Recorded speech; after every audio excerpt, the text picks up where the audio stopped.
Olá pessoal, boa noite, tudo bem? Prazer estar aqui com vocês. Hoje um dia extremamente especial, né? Nós vamos falar sobre a reforma da Lei de Improbidade Administrativa, seus impactos na atuação da advocacia pública, com meu grande amigo, professor Rafael Oliveira, né? Grande mestre de todos nós. A gente vai abordar esse tema que é importantíssimo, que provavelmente, né, figurará aí talvez nas próximas fases dos concursos, inclusive de advocacia pública. Eu acho que o professor já tá aqui na área, já admiti, deixa eu ver. Fala, irmão!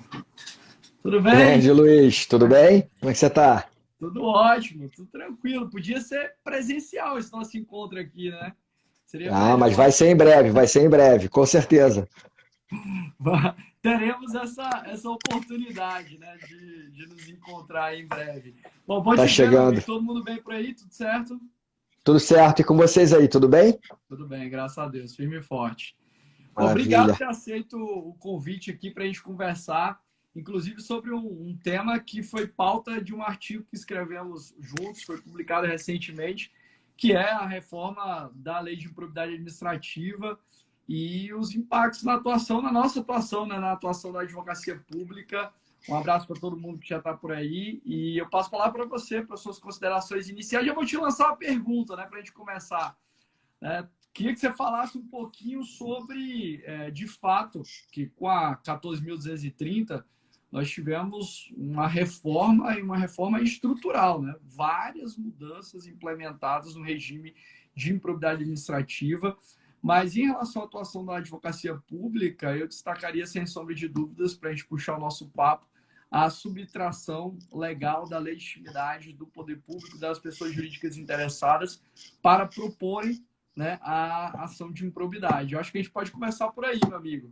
Fica com a palavra e vamos conversando. Bom, maravilha. Primeiro, agradecer esse convite. Estar ao seu lado é sempre um prazer para mim, então não é nenhum problema participar aqui às 8 horas da noite, né, de uma quarta-feira. E eu agradeço a todos que estão nos assistindo, né, porque realmente é um tema muito, muito importante, esse tema da reforma. E como você falou, Luiz, eu acho que a Lei 14.230/2021, ela fez uma reforma estrutural na lei. Eu cheguei a dizer que a numeração é a mesma. A Lei 8429, a Lei de Improbidade, continua sendo a Lei 8429 de 92 na numeração, mas no seu conteúdo é uma lei completamente diferente após a reforma, né? Então, assim, a roupa é a mesma, a roupagem é a mesma, a numeração é a mesma, mas o corpo que está ali dentro é outro, né? Então, a reforma realmente foi profunda e foram vários aspectos relevantes, né? Assim, de maneira muito resumida para aqueles que não estão acompanhando, né, o que aconteceu com a reforma. Mas, por exemplo, além dessa questão que o Luiz já levantou na pergunta, né, que ele já lançou, da subtração da legitimidade ativa das pessoas jurídicas interessadas, né, na propositura da ação de improbidade, nós tivemos muitas outras inovações, é difícil até resumir, porque foram inúmeras, mas a extinção da modalidade culposa de improbidade, né, a gente tinha essa possibilidade no artigo 10, lesão erária, agora não tem mais, é sempre dolo. E não apenas dolo, né? Tem que ser dolo específico. Então essa é uma grande novidade. A inexistência afirmada de maneira categórica de improbidade por divergência interpretativa também é um ponto que o legislador se preocupou em destacar. O legislador se preocupou em dizer que o agente político responde por improbidade. Tudo bem que o STF já tinha dito isso, mas a legislação agora, de maneira categórica, coloca lá literalmente agente político, quando define o agente público para fins de improbidade. Eu acho que isso é um reforço daquilo que a gente já defendia. Há uma expressa previsão de aplicação da lei de improbidade a pessoas jurídicas, porque havia uma polêmica, né, se a lei de improbidade se aplicaria a pessoas jurídicas. Eu sempre sustentei que sim, se aplicaria. STJ já tinha precedente, mas a doutrina divergia. Agora a lei é clara, né, falando que se aplica, mas aí tem uma opção legislativa que é até duvidosa, a gente poderia até discutir, porque ele diz lá que se o mesmo ato ilícito for improbidade e também um ato previsto na lei anticorrupção, nesse caso a pessoa jurídica só responderia pela lei anticorrupção. Na minha opinião, deveria responder pelas duas leis, eu não veria problema nisso. Mas foi uma opção legislativa duvidosa, mas polêmica, certamente, mas está lá expresso que a pessoa jurídica responde. Um outro dado é em relação aos atos de improbidade em si, né? Além da extinção da modalidade culposa, aquele 10A virou agora inciso, né, do artigo 10, lesão erário, aquele que falava em concessão ou aplicação indevida de benefício financeiro ou tributário. O 10A não existe mais, mas a conduta ali descrita virou um inciso do artigo 10, lesão erário. E o artigo 11, eu acho que foi a grande modificação, foi o artigo 11, assim, né, porque acho que a grande diferença em relação à redação originária é que agora no artigo 11 só vai ser improbidade por violação dos princípios se houver uma conduta praticada pelo acusado ali encaixada num dos incisos do artigo 11.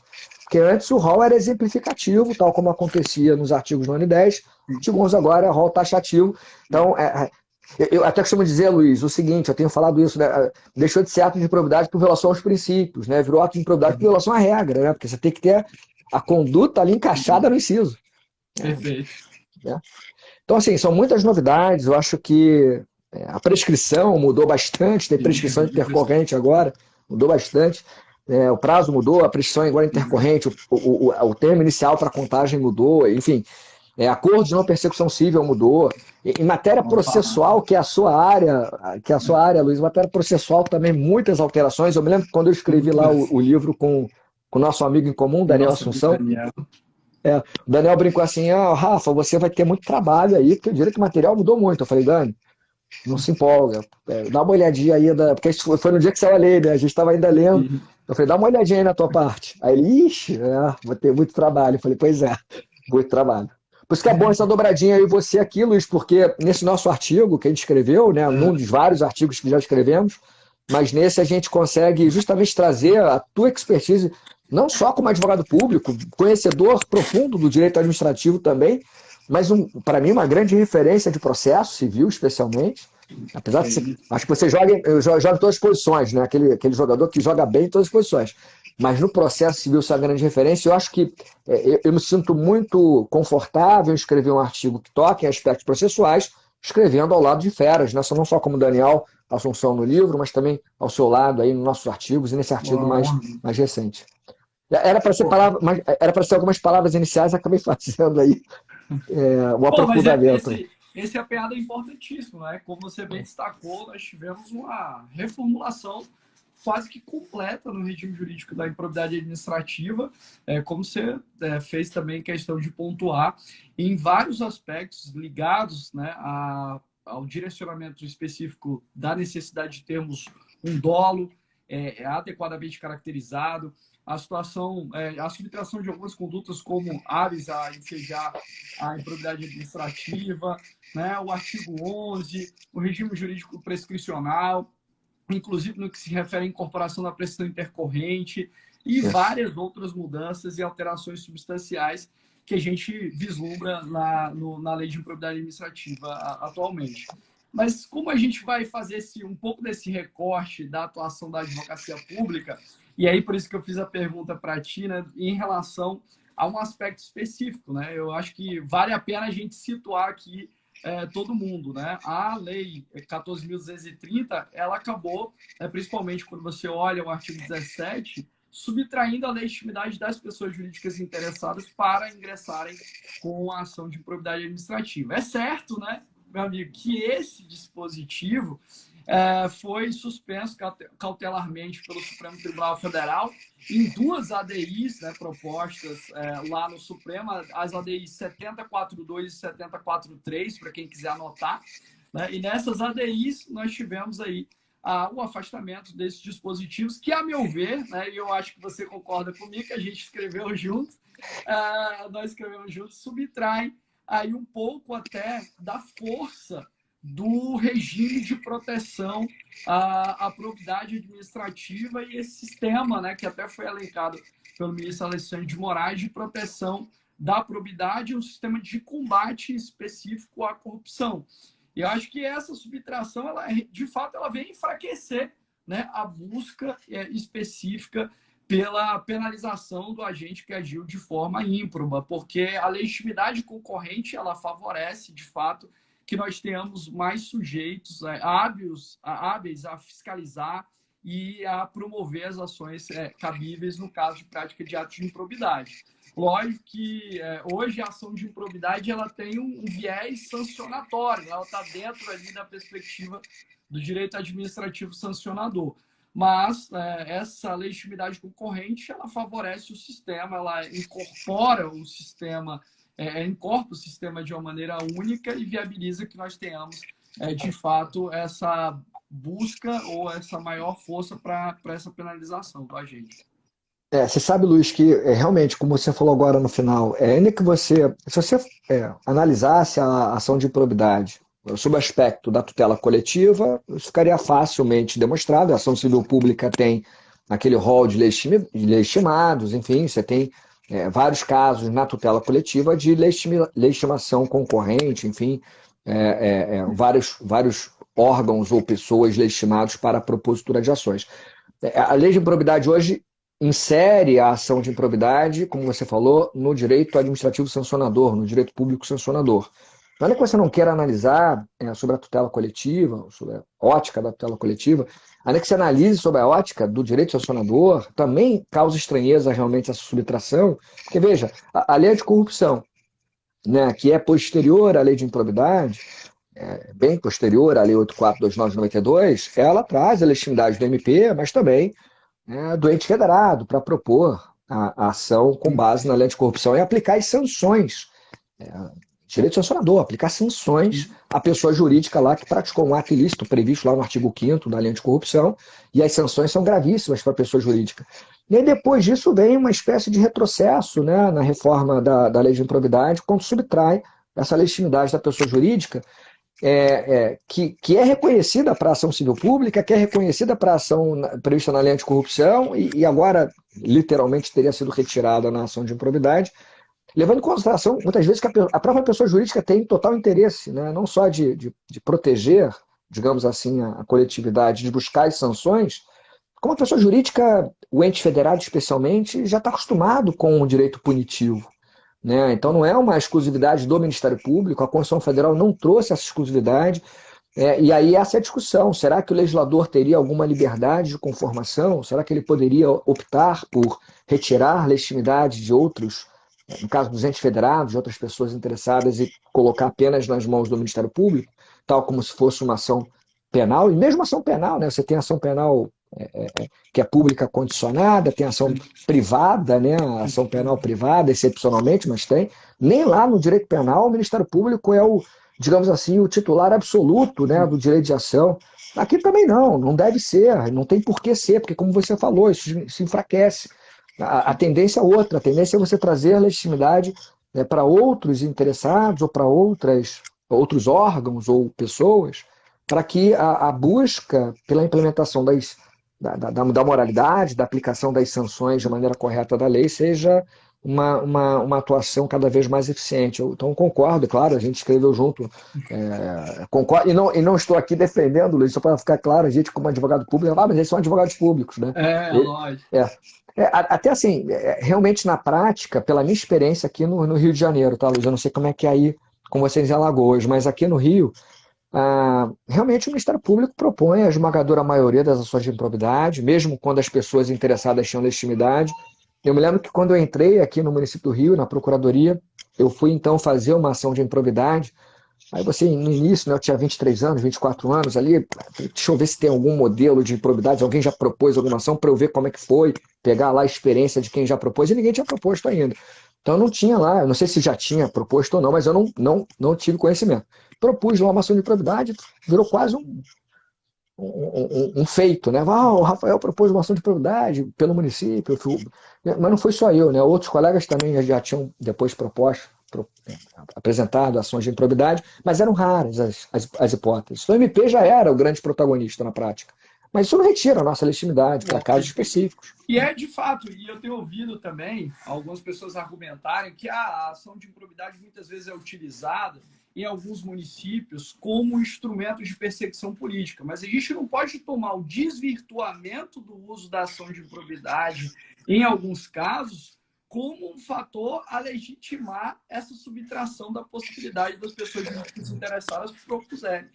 se for o Exatamente. caso, ação de improbidade administrativa. Até porque, né, quando a pessoa jurídica ela é lesada, né, ela tem maior contato, inclusive, com todo o acervo probatório para lastrear de maneira adequada a ação de improbidade administrativa, para propor com maior respaldo, não que o Ministério Público não faça, não que o Ministério Público não possa, né, instaurar os inquéritos, enfim, para instituir adequadamente a ação de improbidade, mas, né, a pessoa jurídica interessada e papel também da advocacia pública, a gente tem visto no âmbito federal, no âmbito estadual e no âmbito municipal, fortalecimento de núcleos, inclusive criação de núcleos de improbidade, de combate à corrupção e principalmente de reforço do sistema de improbidade administrativa para que nós tenhamos aí a propositura de determinadas ações e ações propostas com robustez, de maneira adequada, né? Os órgãos da advocacia pública sempre legitimando de maneira séria essa atuação. Então, por isso que eu também não vejo com bons olhos essa subtração de legitimidade e também não vejo como o Ministério Público venha, talvez, a abarcar, né, todo esse conjunto de ações ou de possibilidades de discussão de prática de atos ímprobos. Né? Exatamente. Concordo plenamente, Luiz. E aí, deixa eu te fazer outra provocação, já que a gente falou das ADI 7042, 7043, você no início, quando estava fazendo uma análise geral das mudanças da lei de improbidade, você falou, inclusive, da impossibilidade de nós termos, né, a propositura de uma ação que vem ali caracterizar a prática de um ato ímprobo se havia, à época, uma certa divergência, inclusive interpretativa, sobre um determinado dispositivo, né? Aquele afastamento do delito de hermenêutica. Né? Isso se conecta muito com as mudanças também que foram implementadas na lei de introdução às normas do direito brasileiro. Queria que você falasse um pouquinho sobre isso, casando com o direito administrativo do medo, enfim, fazer essa análise global. É isso, Luiz. Eu acho que foi um grande passo, importante passo, porque o que a gente vivia até então era uma administração pública que foi denominada de administração pública do medo, apagão das canetas, as expressões aí que foram muito citadas nos artigos e livros, porque essa impressão de que muitas vezes a ação de improbidade ela era banalizada no dia a dia, né? Você muitas vezes confundia um eventual erro administrativo com um ato de improbidade, quando essa confusão ela é muito perigosa, né? Porque nós temos ilícitos de graus variados e a ordem jurídica tem respostas proporcionais para esses ilícitos. Então, se você tem um ilícito, vou chamar assim, mais leve, um erro que seja justificável, um erro que seja justificado a partir, como a gente está falando aqui, de divergências interpretativas, ainda não havia consolidação de entendimento, por exemplo, seja no tribunal que tem lá competência para julgar os casos do Estado, do município, seja o STF, STJ, naquele ambiente do direito que nós conhecemos, sempre tem duas correntes, três correntes doutrinárias, assim que a gente aprende lá na graduação.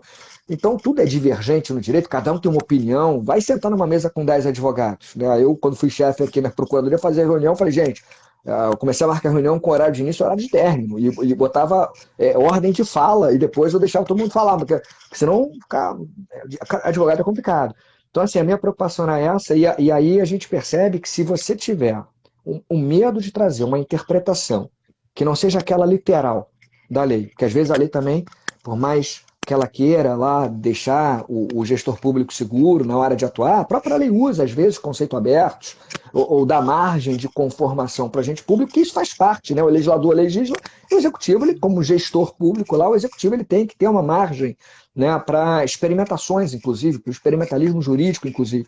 Só que isso ficava segundo plano, ou ficava sem implementação concreta, porque o gestor público começou a perceber que no final do seu mandato ele tinha lá sempre umas ações de improbidade para ele responder. E muitas vezes porque o legitimado da ação de improbidade tinha uma interpretação, uma visão diferente daquela visão que foi implementada, e pelo simples fato do Ministério Público pensar diferente, ou de quem propôs a ação pensar diferente, já se propõe uma ação de improbidade. Então essa banalização da ação de improbidade ela gera reações. E não foi só na improbidade, estou falando de improbidade por causa do nosso tema de hoje, mas a reação mais ampla foi essa que você mencionou da Lindbe. alterado em 2018. Você fica claramente ali uma preocupação com a segurança jurídica no âmbito da gestão pública. Né? Uma preocupação com uma visão pragmática, consequencialista do direito. Então, quer dizer, aquele que vai depois, dentro de uma sala com ar-condicionado, avaliar se a decisão do gestor público, tomada no calor do momento, no momento de uma crise, por exemplo, no momento de uma pandemia, por exemplo, foi uma decisão correta ou não, é muito fácil você depois decidir com as consequências já apresentadas, com um quadro já desenhado e já com uma certa frieza. E muito fácil apontar o dedo e dizer que a decisão foi incorreta.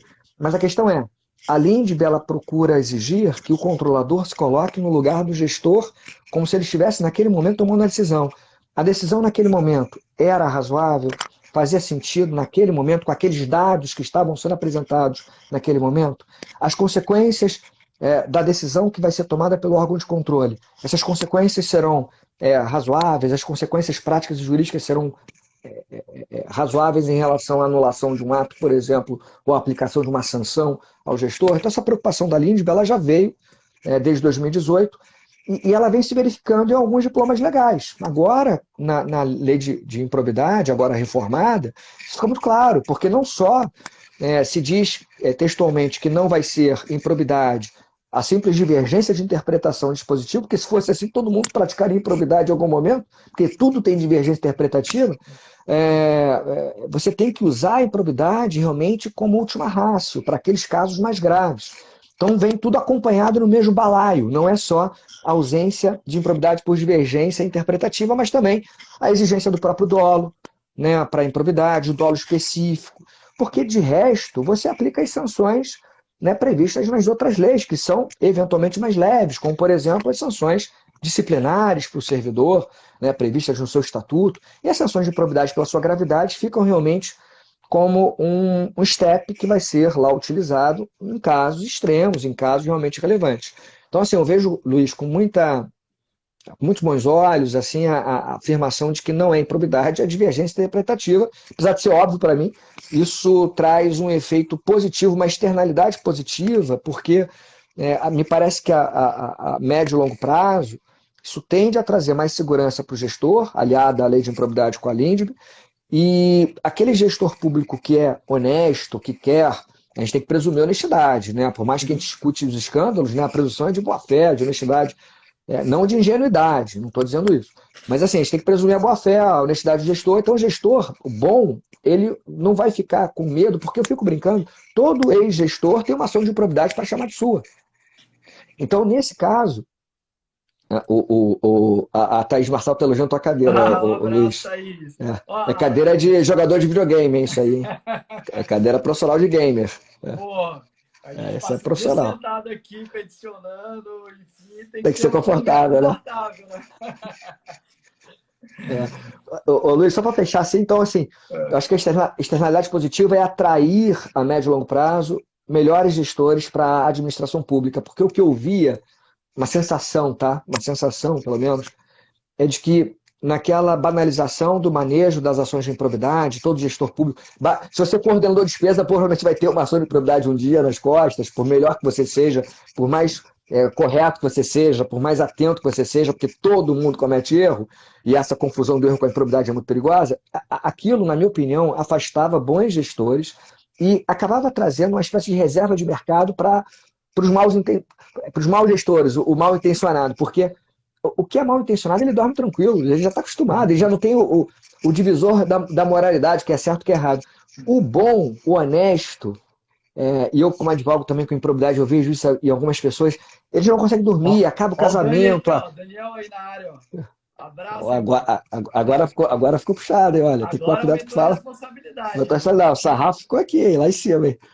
Mas é isso, Luiz. Então, acho que com essa solução legislativa, a tendência a longo prazo é trazer efeitos positivos, no sentido de trazer bons gestores e deixar a improbidade realmente direcionada para aqueles que, de forma dolosa, praticarem atos graves de improbidade e aí vão ser sancionados de maneira proporcional. Essa eu só acho que foi um bom avanço. Eu concordo contigo, a gente não pode fechar as portas para a inovação, né? Principalmente no setor público, né? Trabalhar com experimentalismo. E a gente percebe que esse tipo de situação, principalmente o direcionamento para a penalização por prática de atos de improbidade, em situações que nós costumamos ver, né, e que aconteceram de divergência interpretativa, gera total insegurança jurídica para a prática de atos, inclusive comuns, no âmbito da administração pública. E a gente fez, né, e esse diálogo que você fez com a Lei de Introdução às Normas do Direito Brasileiro também vai defluir lá naquela caracterização de impossibilidade de aplicação retroativa de entendimento. Porque nós chegamos a ver gestores públicos e advogados públicos, né, inclusive, responsabilizados, por exemplo, no âmbito do Tribunal de Contas da União, por aplicarem um entendimento que, à época, era divergente que o próprio tribunal, né, adotava, porque o tribunal, numa situação futura, acabou mudando o posicionamento, consolidando um certo entendimento e penalizando o gestor, que é completamente temerário, que gera uma insegurança jurídica tamanha, e isso acaba se refletindo na atuação diuturna do gestor. Então, concordo completamente com você. Eu acho que a gente precisa ter, né, esse cuidado, lógico, com o trabalho, com orientação jurídica, que é muito bem feito pela advocacia pública, mas também a gente não pode penalizar o gestor por trabalhar com experimentalismo, buscar inovação do setor público, ainda mais diante de situações que são extremamente controversas, inclusive agora ligadas a aplicação da Lei de Improbidade Administrativa. E aí, entrando nesse ponto, eu vou trazer à tona um diálogo que nós temos, né, de alguma forma, da 14.230 com a 14.133. Inclusive, nós já escrevemos também sobre isso, né? Porque o artigo 10º da Lei de Licitações, ele prevê, ele impõe que o advogado público represente um determinado agente quando, né, ele agir com base em um entendimento jurídico que foi firmado, por exemplo, pela Procuradoria, mas se ele for responsabilizado em qualquer esfera que seja, ele teria o direito de exigir a representação pelo órgão da advocacia pública. E a gente percebeu que na lei de improbidade atual nós também temos um dispositivo correlato, impondo à advocacia pública o dever de representação quando a atuação se deu com base em um parecer, um entendimento jurídico firmado pelo órgão da advocacia pública. E aí eu vou passar a bola para você comentar esses dispositivos, né, porque eles, de alguma maneira, se lidos de certa forma, podem até descambar para uma inconstitucionalidade. Né? É isso aí. Bom, deixa eu só aqui registrar, Luiz, você estava falando, entrou também o Carlos Vinha, querido amigo, padrinho Carlos Vinha, que é hoje o líder lá do curso Supremo em Belo Horizonte, junto com Fred, Bruninho, Zampier e outros amigos. Então, Carlinhos está aqui. Enfim, amigos de longa data, desde a época do Pretório, a gente ficou irmão e estou vendo aqui muita gente boa assistindo. Quero dar um abraço para todos também, que eu ainda não mencionei, mas que estão aqui com a gente. Ô Luiz, em relação a isso, a gente escreveu, né, o Carlos aí está respondendo, a gente escreveu sobre isso, né, Luiz? Quando saiu a lei de licitações, para pontuar todo mundo, eu e o Luiz, a gente escreveu um artigo defendendo uma interpretação conforme a Constituição, do artigo 10 da lei de licitações, ou até a sua inconstitucionalidade, dependendo de como ser encarado esse artigo 10. Porque o artigo 10, como o Luiz falou, prevê que o advogado público ele vai ter que fazer a defesa do agente público acusado por ato ilícito, eventualmente até por improbidade, se esse agente público atuou com base no parecer da advocacia pública. Então, isso é questionável, né? Naturalmente, a gente escreveu um artigo lá dizendo que seria inconstitucional e ainda que não se declarasse inconstitucional o artigo 10, pelo menos ele deveria ser aplicado apenas à União Federal para preservar a autonomia, né, dos estados e municípios de organizarem as suas respectivas advocacias públicas, as suas procuradorias. Então, são vários argumentos que nós levantamos ali para a inconstitucionalidade. E o pior, Luiz, assim, é que a lei de improbidade, agora com a reforma, ela traz uma solução que me parece ainda pior do que aquela da lei de licitações. Quer dizer, só para ficar claro, o artigo 10 da lei de licitações nós consideramos que seria inconstitucional ou pelo menos não aplicável aos estados e municípios. Aí só a União Federal teria que observar aquilo e mesmo assim com dúvidas sobre a constitucionalidade. Mas a gente escreveu esse artigo, na sequência do nosso artigo, acho que foi publicado lá em abril, logo depois da lei de licitações sair do papel, né? Foi proposta a ação direta de inconstitucionalidade no STF, que está pendente de julgamento. Então, o Supremo Tribunal Federal estiver assistindo a gente aí, algum ministro, algum assessor, tem lá o nosso artigo falando da inconstitucionalidade do artigo 10 da lei de licitação. Proposta, inclusive, com base nos nossos argumentos, né? Literalmente estão lá os nossos argumentos. Então, é uma coincidência incrível. Então, peço aí os assessores, os ministros que estão assistindo, se quiserem, eu mando depois lá o artigo. Eu já mandei para alguns lá que conhecem a gente e ficaram super animados. Mas, o Luiz, quero dizer o seguinte: pior foi a solução adotada na lei de improbidade. Por quê? Por que pior? Porque a lei de improbidade também traz essa necessidade, né, questionável do advogado público ou da advogada pública fazer a defesa lá do acusado, do gestor público acusado por improbidade. E o que é pior, na minha visão, é que, como a gente acabou de ver, na lei de improbidade agora reformada, só vai ter improbidade dolosa. Acabou a modalidade culposa de improbidade. Então, todo ato de improbidade agora tem que ser doloso. Então, está impondo a defesa do gestor público pelo advogado público em acusações de improbidade por ato doloso. Lá na lei de licitação, ainda tem lá uma válvula de escape, porque diz que se o ato for doloso lá na lei de licitação, você não precisa fazer defesa, o advogado público. A lei de probidade impõe a defesa mesmo, e aqui só pode ser, né, ser um doloso ato, que é pior ainda. Isso não deixa a lei de licitação no melhor cenário, na minha visão, porque também tem o problema dela, lá que a gente já levantou. Mas a lei de improbidade, quando traz essa opção, obrigando a defesa mesmo para atos dolosos, me parece que é inconstitucional, né? Inconstitucional, ou pelo menos, de novo, uma válvula de escape, né? Uma interpretação conforme, pelo menos aplicável apenas à União, e estados e municípios têm autonomia para organizarem as suas respectivas procuradorias. Então, essa realmente é uma questão. Vamos ver, né, na decisão aí recente do Lewandowski, né? Não, foi Alexandre de Moraes. Perdão, Alexandre de Moraes na decisão. Ele suspendeu o dispositivo da lei de improbidade, parágrafo 20, né, do 17. Isso, mas que fala, exatamente. Fundamentação, uma linha sobre a suspensão. E sobre essa curiosidade também, que até surgiu uma dúvida aqui, né, o nosso posicionamento sobre a inconstitucionalidade desses dispositivos também está muito ligado à competência da organização dos quadros da advocacia pública pelos estados e municípios. É lógico que a gente tem que prezar, no âmbito da administração pública, pela adequada orientação jurídica e pela uniformidade de entendimento. Mas, nesse caso específico, não poderia, né, uma lei, por exemplo, federal, dispor sobre a organização da própria advocacia pública, estabelecendo as situações que envolvem a sua competência e esquadrinhando até mesmo a sua estruturação, porque, na verdade, né, isso impacta na estruturação da advocacia pública. Teria ali, muitas vezes, que contratar ou que trazer mais advogados públicos para dar vazão a esse tipo de atuação, né? E algumas leis, como é o caso da própria lei da Procuradoria-Geral do Estado de Alagoas, só estabelece, por exemplo, a representação de certos agentes públicos, né? De alguns agentes públicos, ou seja, a lei federal estaria ampliando esse espectro e fora, né? Além disso, isso entraria numa questão de organização administrativa, que ensejaria a competência privativa do chefe do Poder Executivo para a proposta legislativa, não é isso, meu amigo?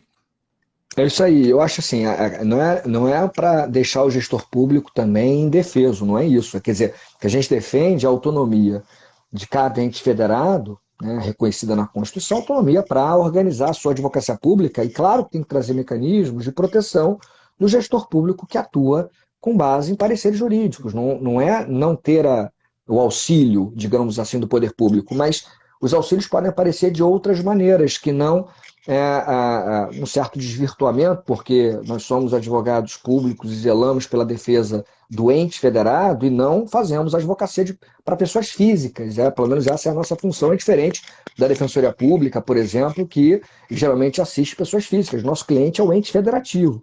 Tudo bem que aquele gestor público representa o ente, é verdade, então ele tem que ter uma proteção, só que talvez a solução mais adequada, até para evitar qualquer tipo de captura amanhã pela advocacia pública em relação ao atual governante, o ideal seja, talvez seja, algumas soluções que foram adotadas em alguns estados, em que se prevê que o gestor público ele pode contratar um advogado e aí estabeleceria lá determinados parâmetros para reembolso, né, dos honorários lá que forem suportados, dentro de um certo limite, né, estabelece lá as regras objetivas, e se ele for condenado por improbidade, ele tem que devolver os honorários eventualmente recebidos, porque essa é uma solução muito comum em seguros, né, de grandes diretores de empresas, que é uma solução que a gente pode adaptar para a administração pública. Eu acho que ela é uma solução que atende bem, sem ter que colocar o advogado público agora para fazer defesa de todo e qualquer agente público, autoridade administrativa, porque isso pode inviabilizar a própria advocacia pública em termos práticos também.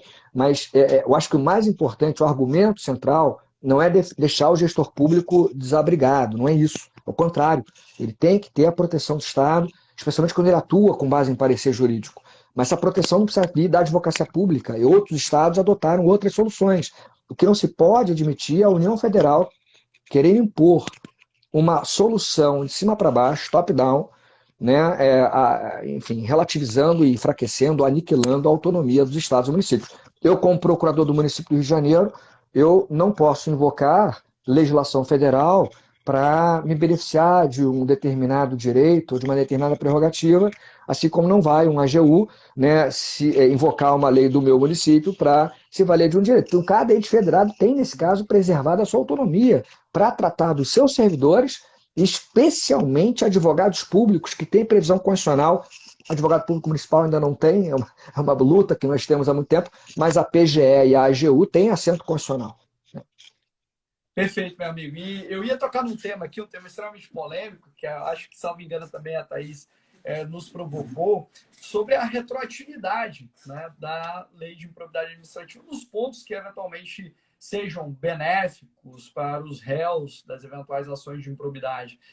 Esse é um tema polêmico, queria te ouvir também, porque gera uma série de discussões, principalmente quando a gente analisa as questões ligadas, por exemplo, à prescrição intercorrente, quando a gente analisa, né, a exigência de dolo específico para a caracterização da prática do ato ímprobo, teríamos ou não teríamos, né, uma possibilidade de retroação benéfica, né? E se isso é possível, qual seria a justificativa? Eu falo porque eu estava agora, né, recentemente no Fórum Permanente de Processualistas Civis, e nós tivemos um grupo só para tratar da ação de improbidade administrativa. E havia uma proposta de enunciado justamente para trabalhar essa possibilidade de aplicação retroativa em benefício do réu da ação de improbidade. E esse enunciado, né, controverso como não foi sequer levado ali ao plenário, mas sim, não foi aprovado. Mas eu queria te ouvir quanto a esse ponto, o que você acha, o que você pensa. Eu tenho algumas linhas também, mas a bola está contigo aqui, que você é a estrela da noite. Não, sou estrela nenhuma não, Luiz. Você é a estrela aqui, eu sou apenas um pontinho de luz ali, chegando, perto da estrela, né? Ô Luiz, esse tema para mim é muito caro porque eu escrevi um artigo sobre essa questão, né? Logo depois da reforma eu já publiquei um artigo falando da minha opinião. E o tema realmente é muito controvertido, mas eu tenho defendido a possibilidade da retroatividade das normas mais benéficas de improbidade. E o principal argumento é que a própria lei de improbidade agora reformada expressamente indica, né, que a improbidade se coloca no direito, se submete aos princípios, né, do direito administrativo sancionador. E cá entre nós, não precisava dessa afirmação, porque essa já era uma defesa que eu fazia há muito tempo. Eu falava do sistema brasileiro de combate à corrupção, direito público sancionador, eu escrevi sobre isso quando eu defendi lá a inconstitucionalidade ou a revogação tácita, melhor dizendo, a revogação tácita do artigo 17, parágrafo 1º da lei, na época em que proibia conciliação e acordos, dizia que havia uma revogação tácita por conta da lei de mediação, que previa a mediação na ação de improbidade, por conta da lei anticorrupção, por conta de todo o sistema que prevê consensualidade em direito sancionador, até em matérias mais graves, como é o caso do direito penal, se é que você vai entender que é mais grave, dependendo do crime, pelo menos. Mas o fato é que eu sempre defendi o encaixe da improbidade no direito público sancionador, e isso não foi inovação minha, né? O Fábio Dinosório defendia isso, outros autores defendem isso. Então, para mim já era natural, mas quando a lei de improbidade expressamente diz, olha, a improbidade se submete aos princípios do direito público sancionador, direito administrativo sancionador, ela enfatiza, ela ratifica, confirma. E aí, na minha opinião, a gente pode aplicar os princípios do direito sancionador, né, com, eventualmente, algumas matizes aí, a improbidade. O que eu sustento pessoalmente é que você pode aplicar o artigo 5º, inciso 40 da Constituição, que diz que a lei penal não retroagirá, salvo para beneficiar o réu. que apesar de falar em lei penal, essa retroatividade para beneficiar o réu no direito penal, ela poderia ser estendida para a improbidade. E por que eu posso fazer uma interpretação extensiva? Porque é o artigo 5º.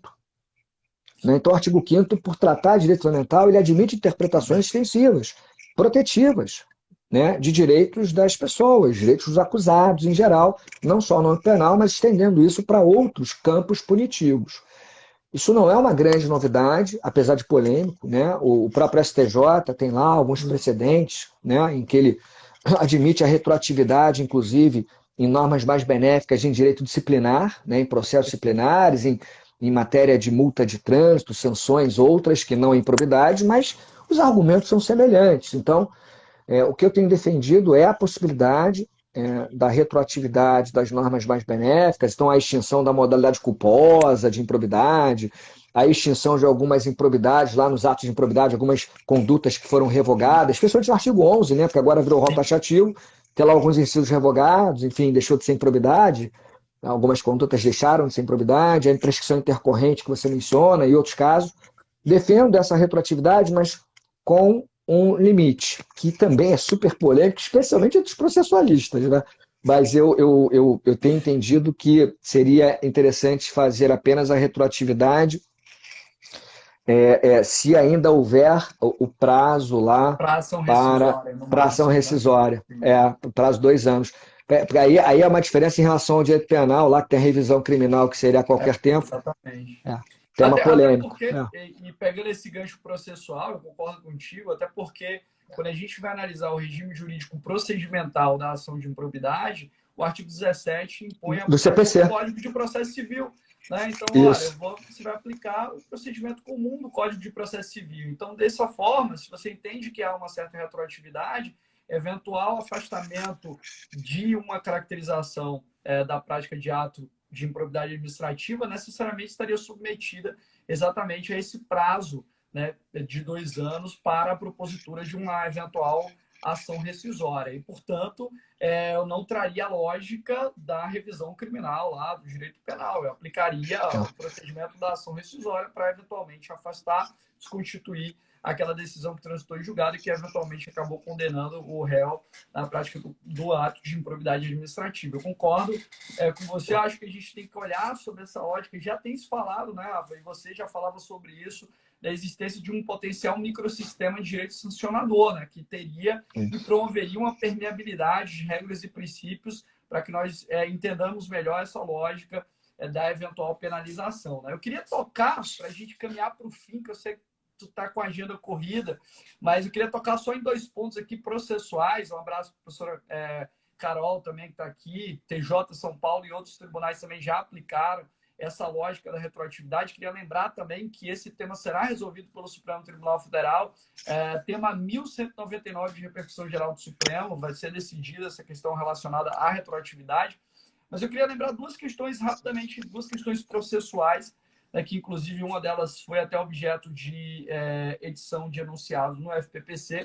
Primeira é que nós tínhamos um debate muito grande, né, Rafa, sobre a possibilidade ou não de nós termos remessa necessária da eventual decisão que afasta a condenação na prática de improbidade administrativa. Então, esse era um tema controverso. Se a demanda for julgada improcedente, nós teremos ou não remessa necessária.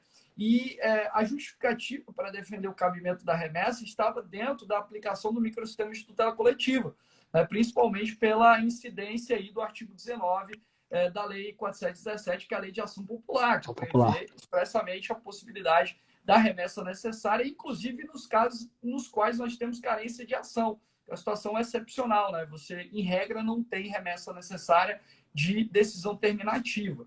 E, portanto, discutia se era o caso ou não de termos a remessa necessária. Acontece que essa discussão e esse tema estava até afetado no STJ, mas a legislação hoje expressamente afasta a remessa necessária, né, da decisão de mérito ou decisão terminativa, de tal forma que resta afastado esse debate. E por quê? Porque simplesmente a gente aloca a ação de improbidade dentro de uma outra perspectiva que não a lógica do microsistema de tutela coletiva.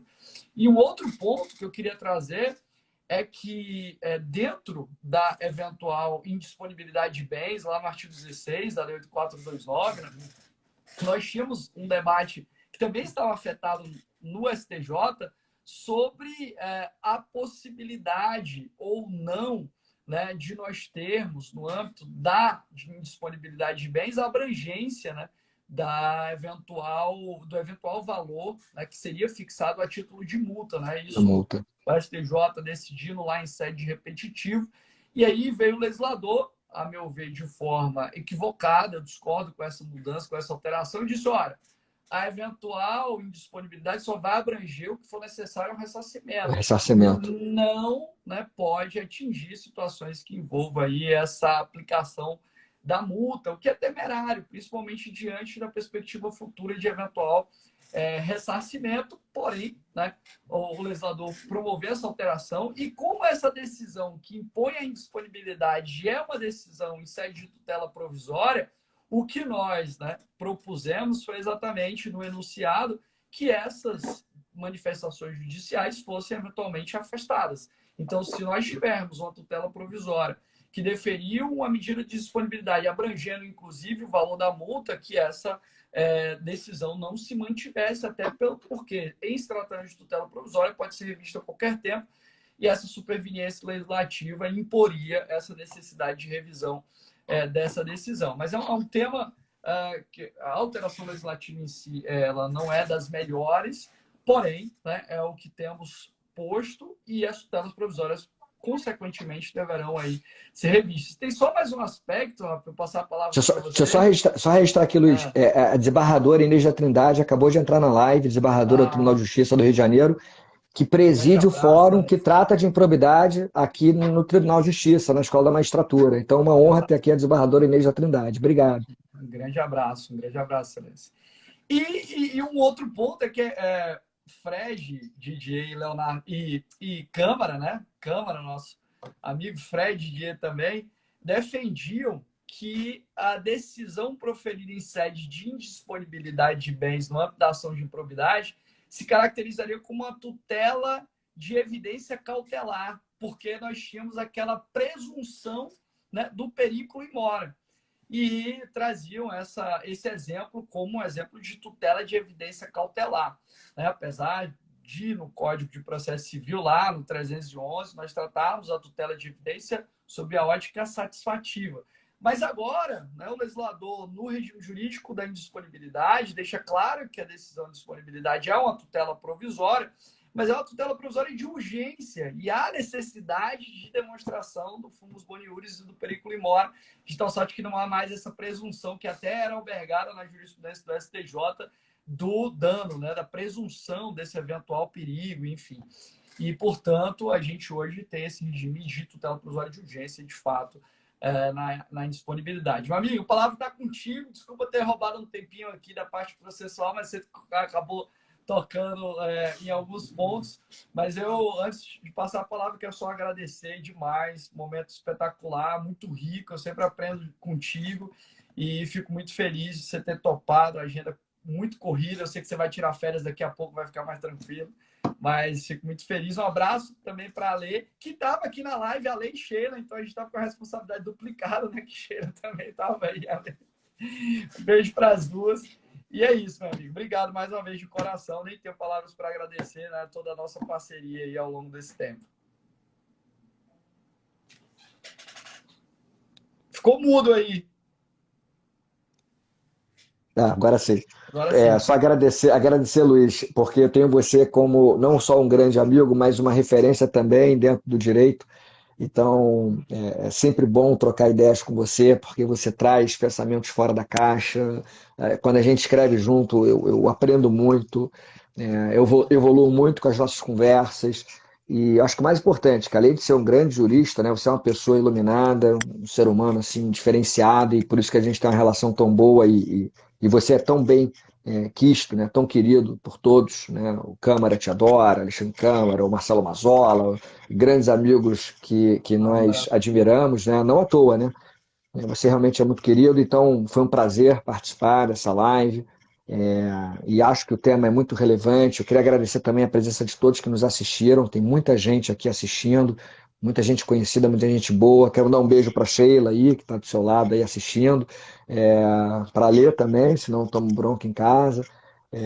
Enfim, para todos os colegas que nos assistiram e participaram, vi a Thaís, vi o Carlos, vi o Daniel, a doutora Inês, a Bárbara Inês e vários amigos aqui que eu não vou conseguir enumerar todos, mas fica aqui um fraterno abraço para todo mundo. E Luiz, a hora que você precisar, pode contar comigo. Eu vou ali nas férias e já volto, porque eu tô com 180 dias acumulados de férias. Eu não tiro férias há anos, então pela primeira vez eu vou respirar um pouco.